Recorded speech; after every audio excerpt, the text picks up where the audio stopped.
Half a mile from McCormick's cabin, a paved highway crossed the rugged woodland road, and here a post held aloft in the misty darkness an electric light. Muriel Fisher paused in its brightest glow. "Let's interview that whiskey, Scotty," she said. McCormick smiled and drew the silver flask from under the tail of his old shooting coat. "Drink," he invited, and drew the stopper for her. She drank with honest heartiness. Her bandana-framed face, tilted back under the white light, seemed to have lost a touch of its healthy pink, but she looked ready enough in her tweed suit, turtleneck brown sweater, woolen stockings, and Oxfords. "That braces me to the adventure," she said, handing back the flask. She peeled down a knitted glove and looked at her wristwatch. 20 minutes after 11. We better hurry if we're going to reach this bogey bin of yours before midnight. They crossed the highway and plunged into the half-gloom beyond. Only a narrow strip of the sky hung between the two blocky masses of trees, and from it there filtered a slaty blue light. The moon would be full, or almost, but the holy mist clouds obscured it. Underfoot, the going was uneven and turfy. The tip of McCormick's walking stick sent a pebble scuttling. "Tell me about the house, Scotty," she begged. A big square-roofed ruin, 2 stories high, on a rock above a stream. The local gossips tell me it was built maybe 60 years ago by a couple who were found one morning in an upstairs room, hanging by their necks. "Suicide?" asked Muriel. "Or murder?" "Nobody's sure. After a while, some relatives moved in, a man with his wife and young son. During the first week, so I understand, the mother suddenly died mysteriously, and the little boy was so scared by something he had to be taken to the hospital. Next morning, the father was dangling and dead, in the same upstairs room. That was the last of the regular residents at the place." "And nobody's lived in the house since?" prompted the girl. "Well, not lived in," McCormick told her. "Once, a convict escaped from the prison camp and ran away through the woods. That was the year before last. I was spending the summer at my cabin. The state police tracked him to the house and cut him down from the hook where he was hanging." "Have you brought any charms along?" his companion asked. "A crucifix, holy water, anything of that description?" McCormick shook his head. "I'm out to see ghosts, not drive them away," he replied. "Where's the scene of all these Gothic horrors?" she asked after a time. "Almost directly ahead," her companion informed her. "Yes, here's the creek, and the road ends. There was a bridge once, I dare say, but not now." The trees shrank away from this spot, and the fog-strained moonlight was almost strong around the two adventurers. They had come into a large clearing, but here the mist had thickened to a pearly cloud. In its heart rose a great structure, towering walls and a flat roof. The walls had weathered to a gloomy night grey in which the shuttered windows formed indistinct deviations. A porch had once run the entire width of the front, but the roof was collapsing, pillars falling, and the floor in ruins. "Isn't that a lightning-blasted oak in the front yard?" asked Muriel, pointing with her stick. "I suppose owls hoot in its branches to foretell the death of the heir." "There aren't any heirs," McCormick reminded her. "All of them died or were hanged. Come around to the side. There's supposed to be an open window there." He led the way up a rise in the overgrown yard and through brambles that may have once been a bank of roses. The windows were arranged in a line on the right side of the house. McCormick pushed close to it, knee-deep in the shrubs. "No shutters," he reported, "and the glass is all broken out." "Where are you, Muriel?" "Right with you," came her reply. He turned, set his hands to her waist, and lifted her lightly through the opening. "It's dark," she cried in protest as her feet came to light on the echoing floor. Once, as she struck a match, it gave glimpses of the big crumbling room, apparently running all the way from the front to the back of this part of the house. McCormick struggled in through the gap where the window had been. His fingers found the wood dry, as if the house had been decaying for 6 centuries instead of 60 years. "I brought no flashlight, only a candle," he informed her. "You did right. Why chase away spirits with electricity?" She watched as he ignited the fat yellow cylinder, which yielded a clear, courageous tag of flame. "Now where?" she asked him. "There should be stairs leading upward," he said, and moved across the room.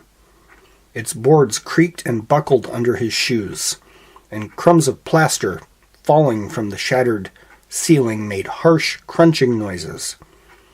The candle showed them a doorway, through which they walked together. Beyond, they found themselves in a central hall. Here was the flight of stairs they sought, its railing fallen away in a heap, and clotted blackness above. The plaster of the walls had broken away.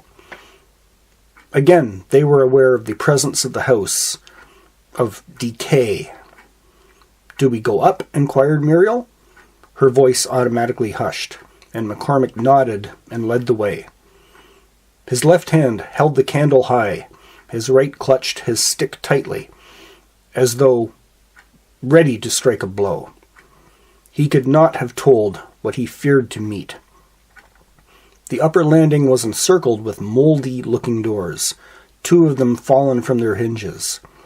McCormick went to each, Muriel close at his heels, and held his candle for quick examination.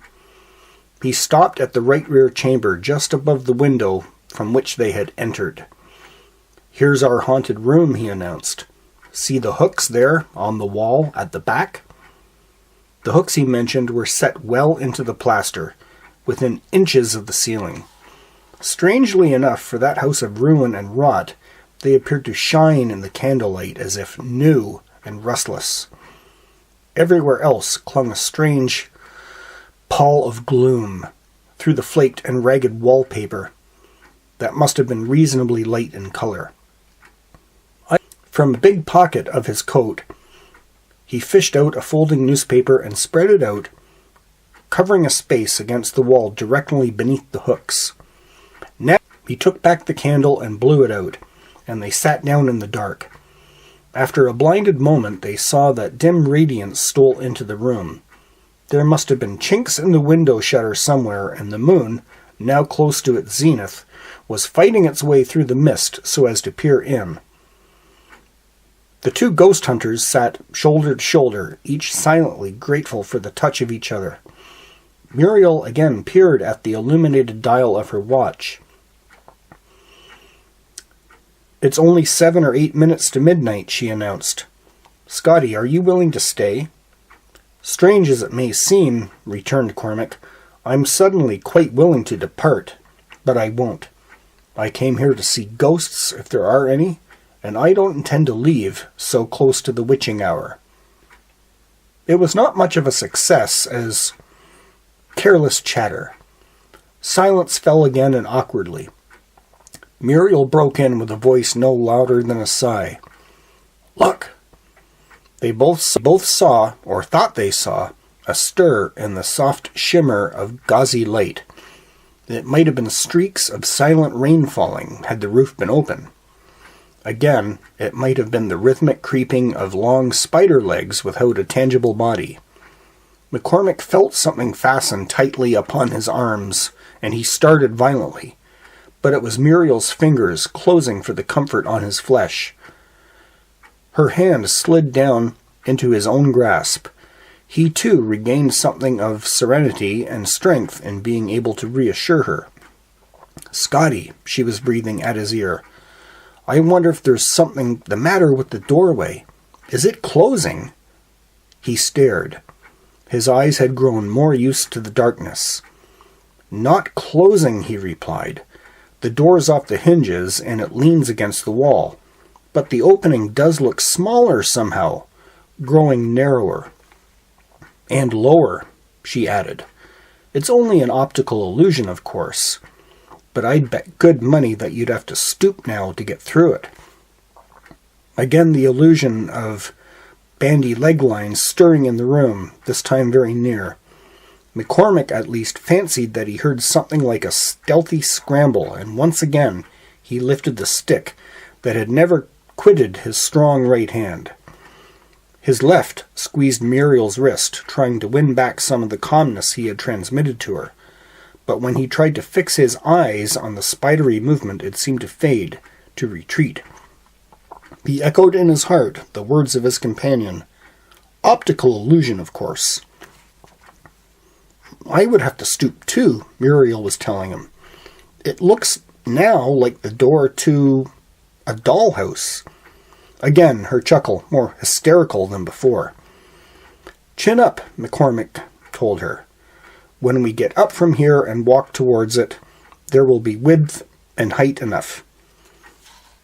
Are you so anxious to see ghosts now? She fairly quavered. McCormick did not wish to heighten her terror by denying. He did not wish to tempt any strange and sudden visitation by agreeing.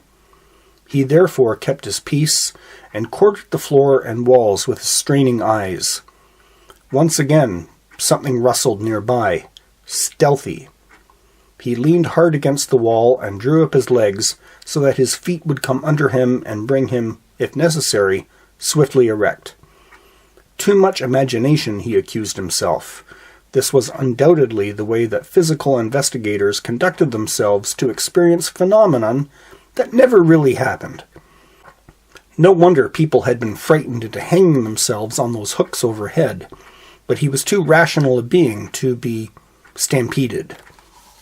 Optical illusion, he insisted once again to his thundering heart. At most, none of the things he almost saw or heard would be too terrible to face. A blow of his stick, but what if it lashed out and meant no substance? I think I keep hearing voices, Muriel said once again. Not human voices. Not exactly. They're too soft and... like whispers, McCormick suggested. No, less audible than that. They're like an echo, a memory. They can be felt, not heard. Imagination, said McCormick. His eyes sought the door again. There was no door. Only blank wall, solidly pale in the darkness. He felt a tightness on his heart and in his throat, and with real savagery tried to persuade himself that this was no more than curious, notable, absorbing. We're shut in, Muriel said aloud, and the ring of apprehension in her voice made him jump. Next moment a bell rang, clear and far away, rang again and again and again. It's midnight, he said briskly, and with the greatest relief he had known in years. Do you hear that clock striking? Let's clear out and head back to our cabin. He rose to his feet, feeling unaccountably light, as though he had floated up. Once more he led the way, trying to make out the vanished door through which they had come only a few moments ago. Muriel's cry of terror brought him up short. Scotty, look back at where we were sitting. What do you mean? He spun around, still with that strange, airy lightness. Against the wall dangled two silent figures. Bands or nooses of rope held them by the necks to the gleaming hooks that jutted close to the ceiling. The figures hung limp, lank, unmistakably dead. One was long and thin in rough coat and trousers. The other, smaller and unmistakably feminine, wore a tweed suit and walking shoes. To McCormick, these two corpses looked vaguely familiar. Again, Muriel's crowd beside him. Scotty, I can't see you. Where have you gone? I'm right here, he said hoarsely, and turned in the direction of her wail. He could not see her either. He put out a hand to touch her. He could not see the hand. Immediately, he knew what man and woman were hanged on the wall of the haunted room.